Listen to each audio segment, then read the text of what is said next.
I decide what I feel success to me looks like in a year or for a project.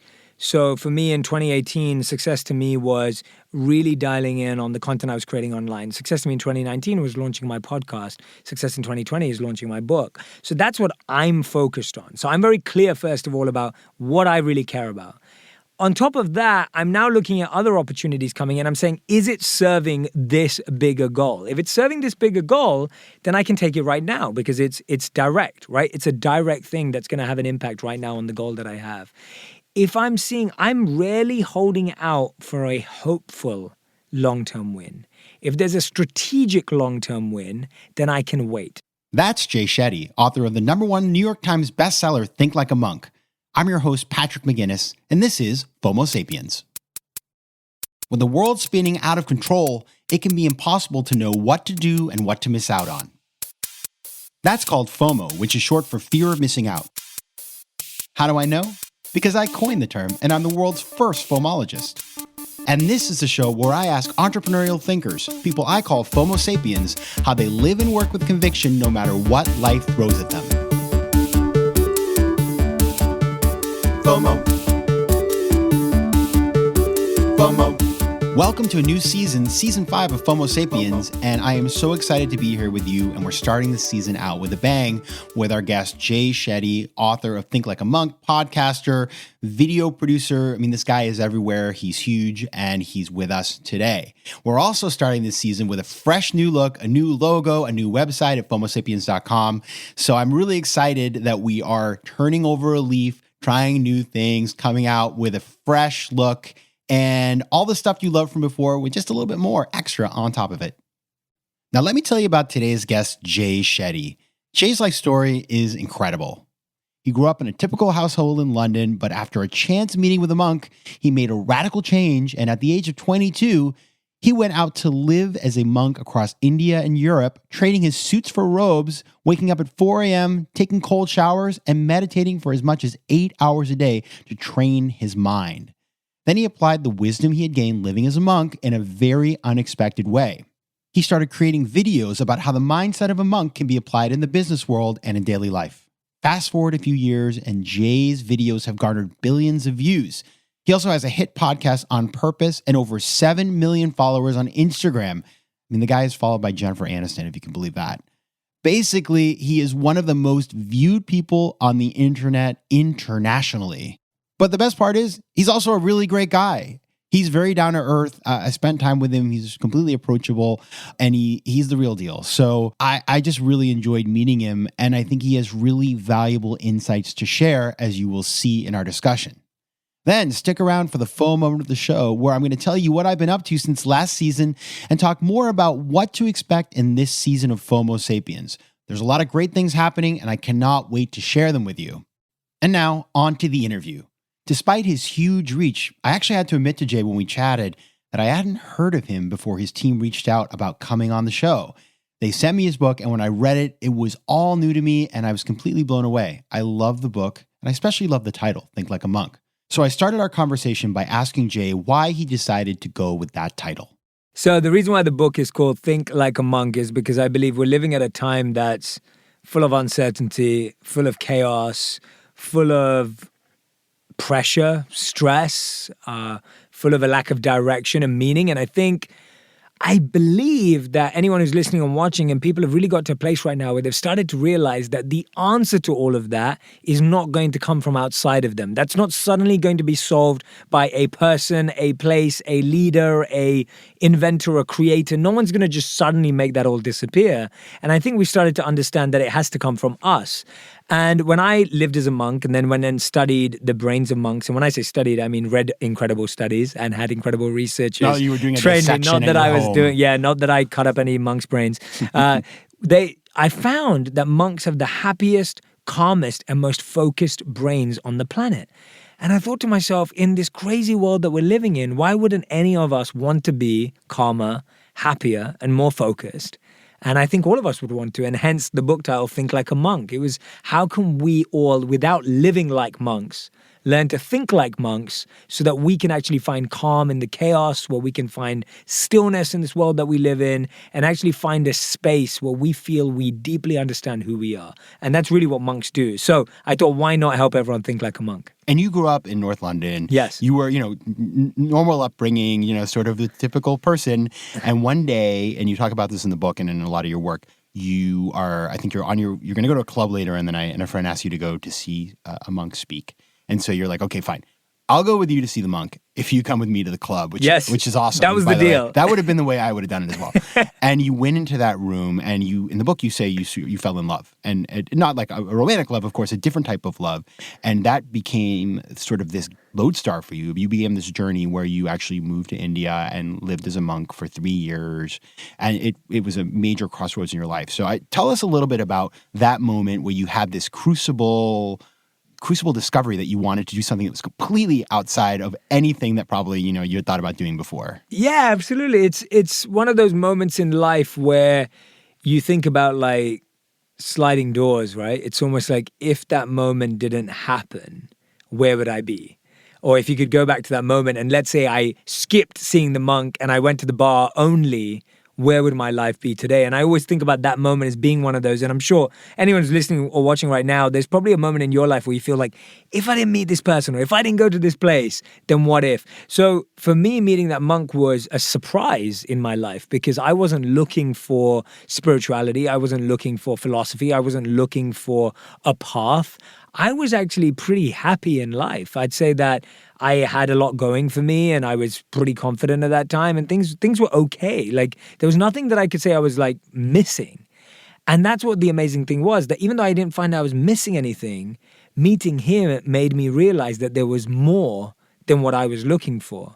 And I think that was the beautiful thing about noticing that actually there is so much knowledge, there's so much wisdom, there's so much experience out there that sometimes we're just imprisoned from or sheltered from, and we will never get to experience unless we put ourselves out there. So when I had that moment in Revelation of almost meeting him and feeling like, wow, there is something more I should be doing with my life, I was just happy that there was someone who could show me the way. And I think that's often what we're looking for. We're looking for someone or a group of people that can expose us to a new way of thinking, new ideas, new pathways, and that can lead to a whole new world. And then you, as I understand it, it's not like you just sort of like walked out of there, picked up some robes, at the nearest fabric store and sort of got on a plane and moved to India. You sort of incrementally tried this out. So on your summer vacations, and so you were able to experience this lifestyle, still do the things that were quote unquote expected of you in terms of getting an education and things like that. And then eventually you made the decision to go in full time. So when you did that,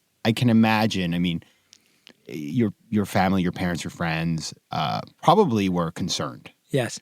That you had sort of been on the primrose path, and now you were going to do something rather radical. Obviously not hurting other people, but, potentially, for example, taking certain vows of poverty and chastity and maybe not having a family, all kinds of things that are major life decisions. So there's a lot going on there. How did that conversation go down? And how were you able to convince the people in your life that you were doing something that was good for you and not something that was hurting you? Yeah, I think I've had a technique that's worked for me for a long time now where I prepare people for things that are going to happen a few years down the line. So I remember telling my parents when I was 18, I was like, oh, I'm going to become a monk one day. And they're like, yeah, whatever. It's never going to happen. And at 19, I was like, oh yeah, I'm going to become a monk one day. And, they're like, whatever. And then when at 21, 22, going on 22, and I was like, no, now I'm really going to do it. There was a lot of preparation for them too. And I think this is a part of, I'm always trying to see how this applies to anyone who's listening and watching to this. It's like, for me, it's preparing people and sharing and updating them on where you're at in life.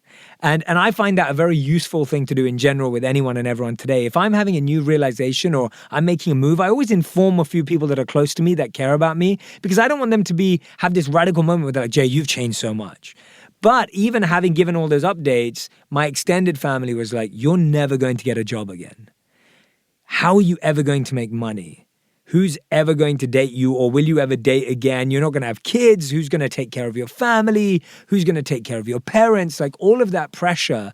And then my friends being like, Jay, what are we going to talk about anymore? We used to talk about women and girls all the time. can you not talk to me about that anymore? Like, what are we what's going to be our, and I was like, wow, is that all we ever talked about? Like, I was like, wow, like, is that the level of our conversation that's what we're going to miss talking about? So you start feeling all that pressure. And I think whether you're deciding to be a monk or whether you're deciding to go and follow your passion or try something new or whatever it is, I think everyone hears this noise in some way or the other. And for me, the key was my voice had to be louder than the noise. And I think that's the challenge that all of us face every single day, is that we're not following our intuition, the noise is louder than the voice, or we're following our intuition and the voice is louder than the noise.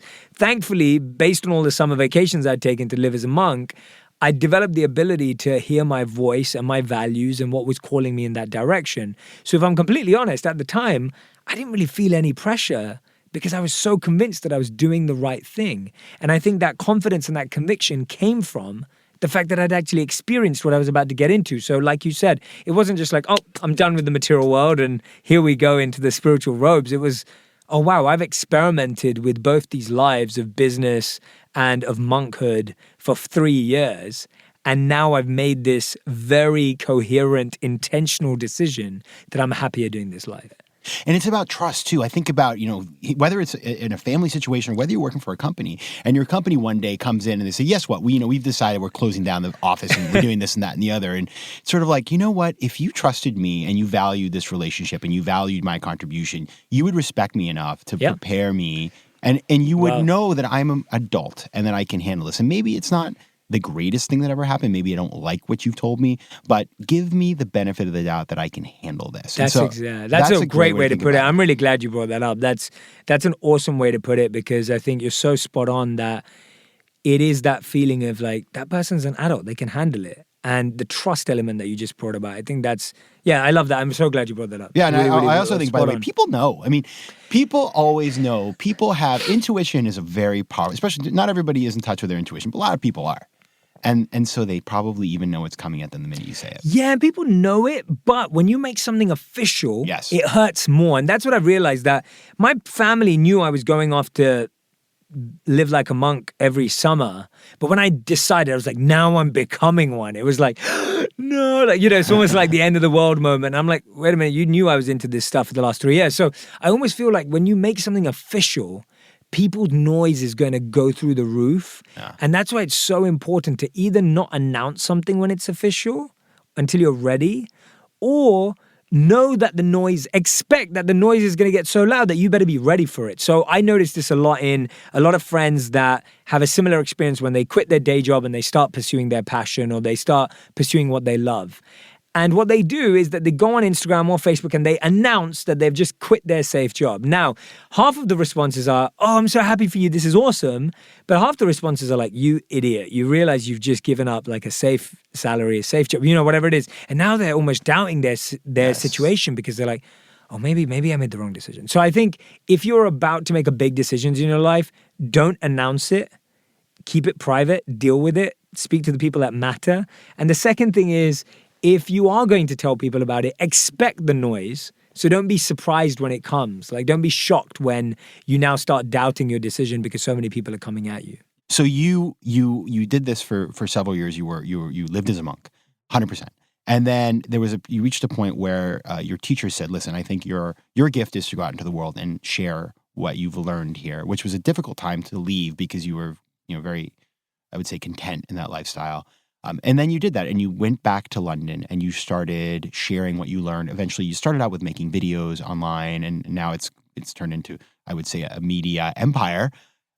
When people start out, because I think it's funny, I spoke I'm from the state of Maine, and I spoke at a junior high school, and I asked the kids what they wanted to be. And like, you know the answer to this, like 2/3 of them want to be YouTube influencers, which is, I think it's cool. Like, I love, we all should have dreams that, are impractical or whatever when we're kids, not to dismiss it, but it's not easy, right? It's a ton of work. Yeah. And you started out, and I imagine in the beginning you were making these very simple videos and probably didn't get a lot of views, and over time they grew and you started to be able to share your work with other people. And so, I'm sure we have people listening here who, maybe they don't want to be an Instagram influencer, but they're thinking like, how do I tell stories online in a way that is real? Yeah. And so as you think back on your own journey, like, tell me what I guess what you think was important to discover in order to have the impact that you were looking to have? Yeah. So I've really sat down and reverse engineered my process too, because I have a company that helps people build their brands and grow their online followings from a genuine storytelling point of view. And so I went and sat back and I was like, well, what did I do? So I nailed it down to these 3 things, which will hopefully help people from a more... The reason why I'm giving this answer is I want to give people a more practical methodology as opposed to giving them like an inspirational spiel that they'll be like, yeah, I've heard that before, but what do I actually do? So there are 5 key storytelling themes that actually have the potential to go viral. I didn't know this when I started, but I've thought backwards and I realized this now. So the New York Times did an article on like the 7,000 pieces of content that got the most traction. And they found that all of those were based on these 5 areas: adventure, humor, emotion, inspiration, and surprise. So adventure is people jumping off mountains, cliffs, bungee jumping, skydiving. Adventure, you know what adventure is. Humor, obvious, cats, dogs, babies, anything funny happening. Emotion is the news. The news spreads fast because it has an emotional trigger, right? You have inspiration, which my work would go into that category. And then you have surprise, right? So those 5 areas, and they're all feelings. So the big question is, what does your content make someone feel after they watch it? And I think this is a question not many people ask. Most people ask the question of, what do I want people to learn? What do I want people to take away?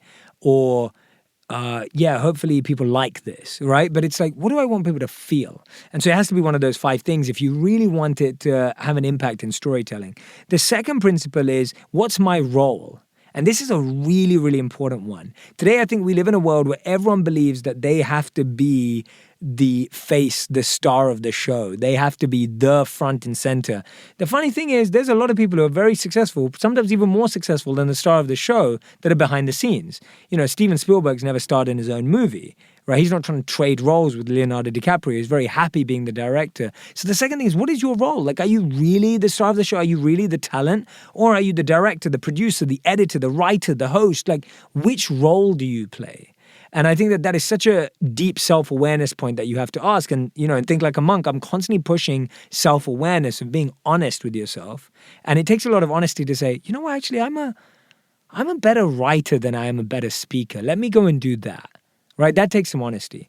And then finally, the third set is, what format suits me the best? Am I the best when I'm interviewing someone? Am I the best when I'm being interviewed? Am I the best when I'm talking directly to camera? Am I the best when I'm vlogging away like David Dobrik and his whole crew? Or am I better when I'm doing makeup tutorials? Like, what format helps you win? And so you would be able to find the genre, the role, and the format. If you nail those 3, you know where to start. And I think most people don't think like that. They just go, I want to have like 1 million views. What's the funniest thing I can do? And when you start like that, you start a journey that loses. You feel less satisfied the more that journey continues, because you now started. And if you got lucky to have a moment, which was luck anyway, but if you were lucky enough to have a moment doing something you don't find satisfying, guess what? You're going to keep trying to recreate that moment. And now you're on this downward trajectory, hating what you do every day because you get 1 million views. And I know so many creators that had a moment doing something they didn't love, and then your life continues being a moment that you don't love. So to me, it's better to figure this out up front. One thing I saw about your history is that when you were a kid, you were like a chunky, nerdy kid, right? Mm-hmm. Which I was too. Mm-hmm. So I get that.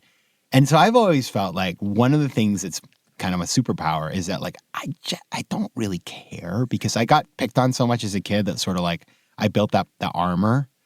And so number one, I'm less likely to pick on other people because I know what that feels like. But number 2 is, somebody thinks what I'm doing is bad or stupid, I know that, you know, generally, if I believe what I'm doing, this too shall pass, and that it's more important to focus on helping the people who do believe in what you're doing. So I'm curious, as you think about that particular, like, do you feel like that's contributed to the way that you see the world? The fact that you maybe as a kid you were picked on, and does that make you more resilient when people criticize the work that you do? Yeah, I think that's a really good point. I think that you could definitely draw parallels between that and resilience. And I remember being bullied in school and being left out, and, you know, being laughed at for reading and whatever it was, and just it definitely made me more compassionate to other people being bullied. Like, that was a big thing that came from it, that I don't really like standing for watching someone else be picked on anymore, or being bullied for something that they may not even be aware of or whatever it may be, especially as a kid. So it's made me more empathetic to anyone else now who has that challenge.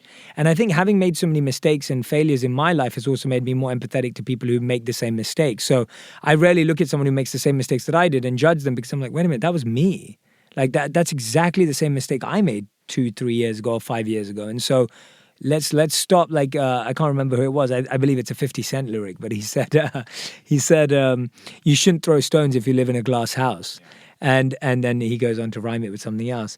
Something about a mouse, maybe. He says if I can remember this right, and if you've got a glass jaw, you should watch your mouth, like something like that, right? That was, yeah. Anyway, Okay. A little bit of 50 Cent in there, but the reason why I'm saying that is just, I just feel like when you've failed or you've made mistakes or you've been bullied or picked on, that should just give rise to more empathy and non-judgment, because you start realizing that you made the same mistakes, you made the same failure. And in your regard to like, has that made me more resilient and thick-skinned? I think it definitely has, but hey, no one likes.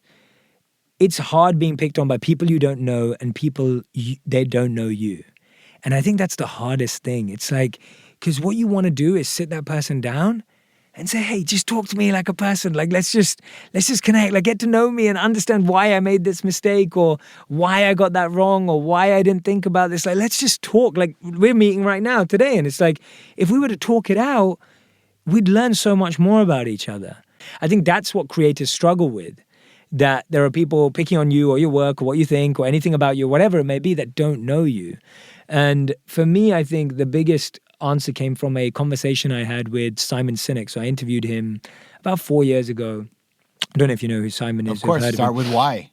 Yeah, so Simon, when I interviewed him, he gave a great piece of advice because he spoke about this. He said that when he used to first get criticized online, and he got a lot of it, he said that they would reply and have a strategy to combat it for everyone who gave him negative advice. But he started to notice very quickly that he was literally sitting in rooms with people who had negative feelings about him, and he wasn't able to convince them. He was like, why am I wasting so much time? He said, but guess what? We never replied to the people who gave positive comments. Wow. We never connected with them. We never gave them an opportunity to sit in the room with me and talk to me and have that moment. And he was like, that's where it flipped. And I thought that was such a great piece of advice. And I got that very early on in my journey. So I took that. I replied to nearly every comment that's positive. I replied to anyone who takes time out to share a story. I post so many stories of people who are listening to my work. So I'm like, let me celebrate that. Like, this person's taking so much time. And we just disregard them. And I think we do the same when we go out. If you go out to a party tonight or you go out to dinner, 99% of people say, you look amazing. And then one person says, oh, those shoes with that shirt, that doesn't work. Like, oh, your hair looks weird today, or you look tired today.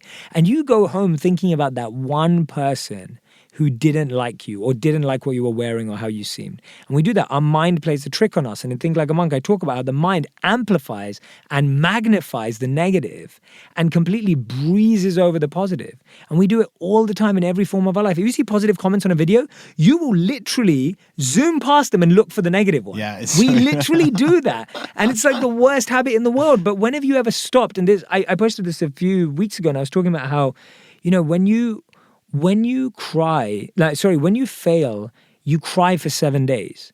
But when you succeed, you party for one night. There's an issue there. There's a reason why we let emotionally pain affect us so much more deeply, because we immerse and submerge ourselves in pain, but we never immerse ourselves in joy of winning. We just let it pass by, and that's why we can have bad memories stick around longer than good memories. I had never really thought about the fact it's true. You skip over all the good stuff. It's like, I see people do it all the time. Like, the Facebook on your birthday, you get like 300 people that say happy birthday. You're like, oh, whatever. And totally. And then you think about the person who didn't. Who didn't message you. Exactly. Yeah. That's a great example. Yeah. And that's something we need to switch. And that doesn't mean that you now shut yourself off from good feedback. I think that's the point, is that you take the constructive elements of any feedback. Sure. If you're getting negative comments, you're getting bad feedback, take the work and make the change. Let your work speak for that, but really celebrate. And I don't mean celebrate by complacency or read good comments about yourself every day to boost your ego, but just don't undervalue it. Don't undervalue someone taking the time to write 4 lines about why this podcast is so great. Like, it's worth it, like take a moment.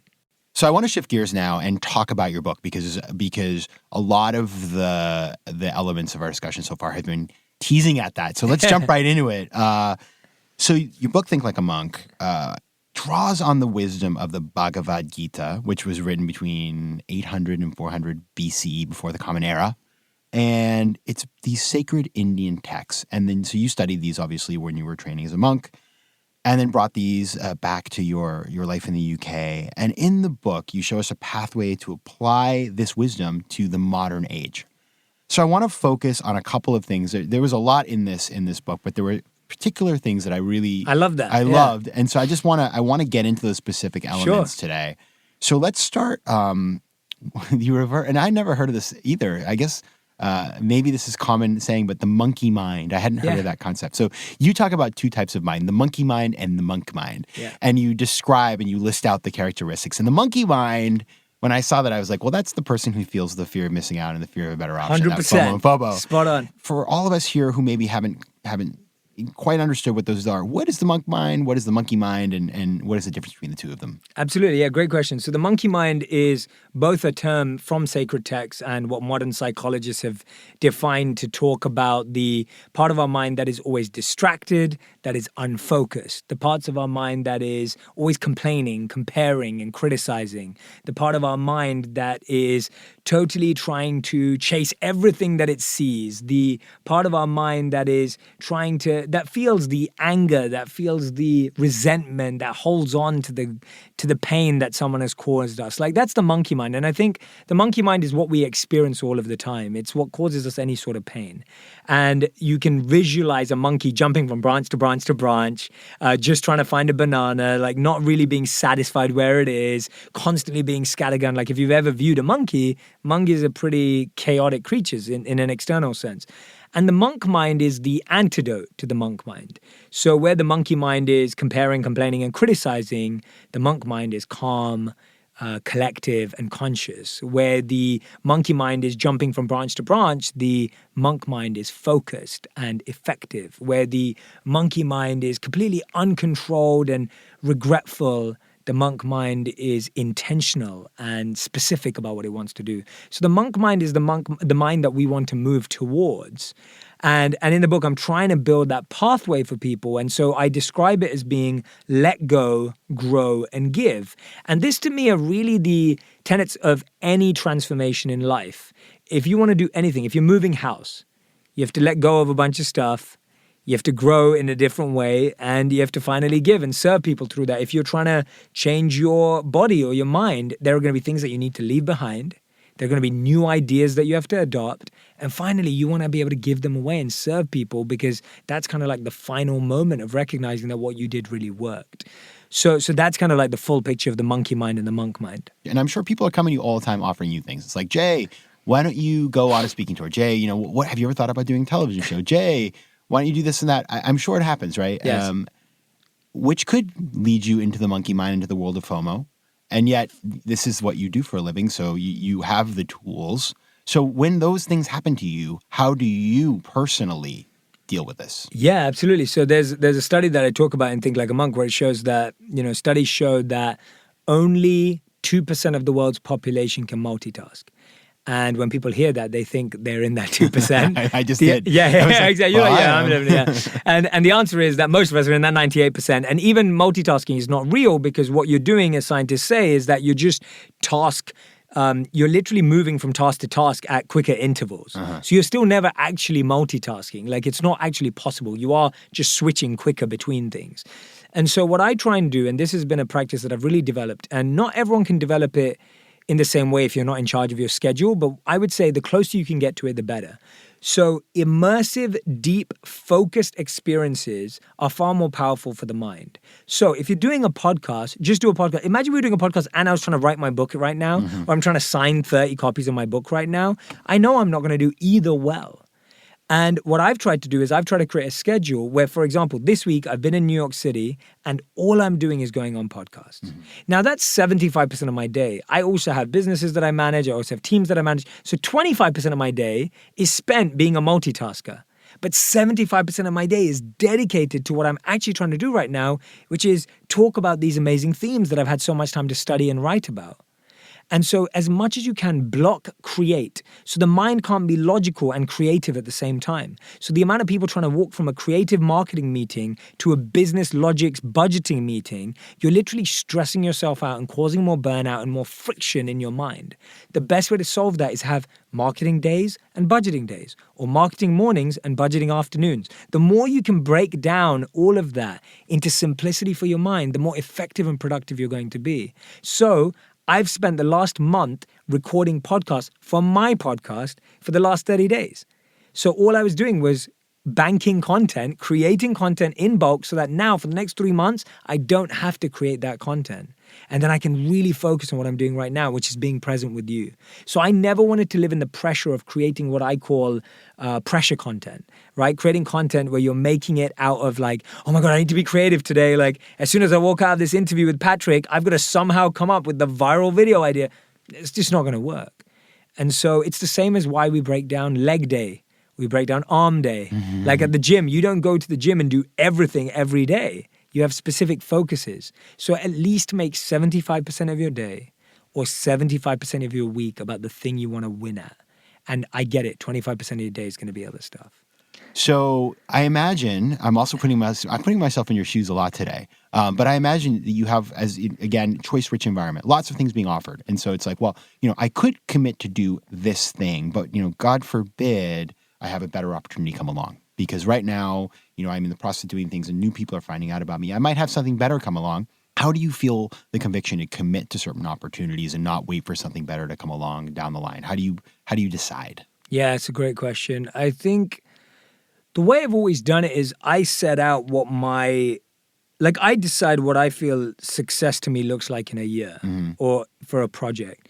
So for me in 2018, success to me was really dialing in on the content I was creating online. Success to me in 2019 was launching my podcast. Success in 2020 is launching my book. So that's what I'm focused on. So I'm very clear, first of all, about what I really care about. On top of that, I'm now looking at other opportunities coming in. I'm saying, is it serving this bigger goal? If it's serving this bigger goal, then I can take it right now because it's direct, right? It's a direct thing that's going to have an impact right now on the goal that I have. If I'm rarely holding out for a hopeful long-term win. If there's a strategic long-term win, then I can wait. So I'll give an example.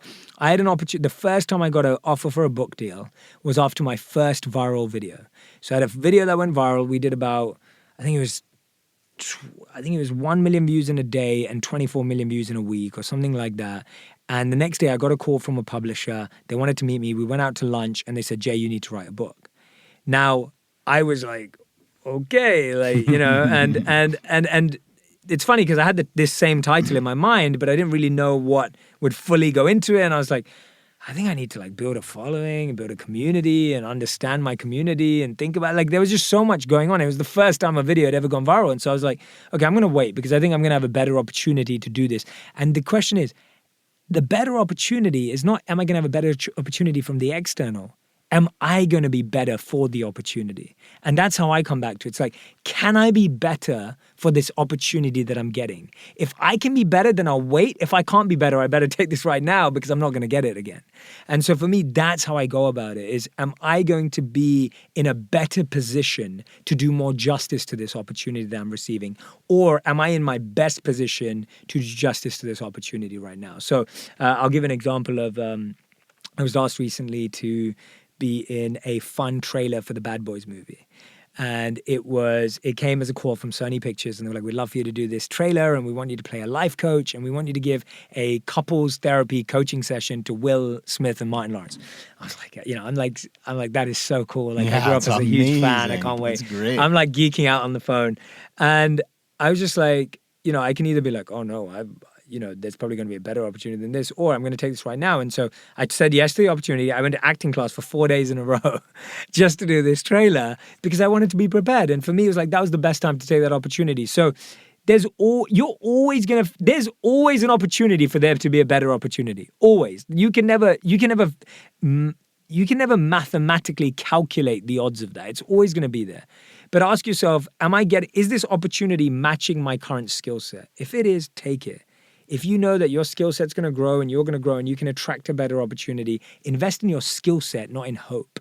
And I think that's what we do. We hope that there'll be a better opportunity rather than saying, I'm going to upskill so much better that the opportunity is going to be better.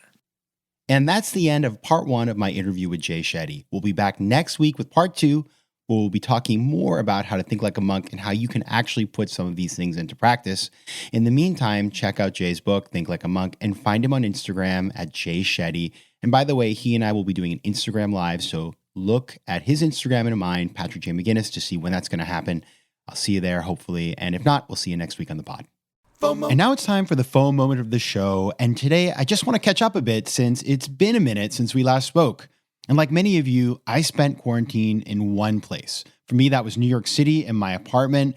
And I got to tell you, it started to feel claustrophobic. I think I was losing my mind. And if you follow me on Instagram, you could tell that slowly, things were falling apart. And at some point, I realized that I just needed a change of scenery.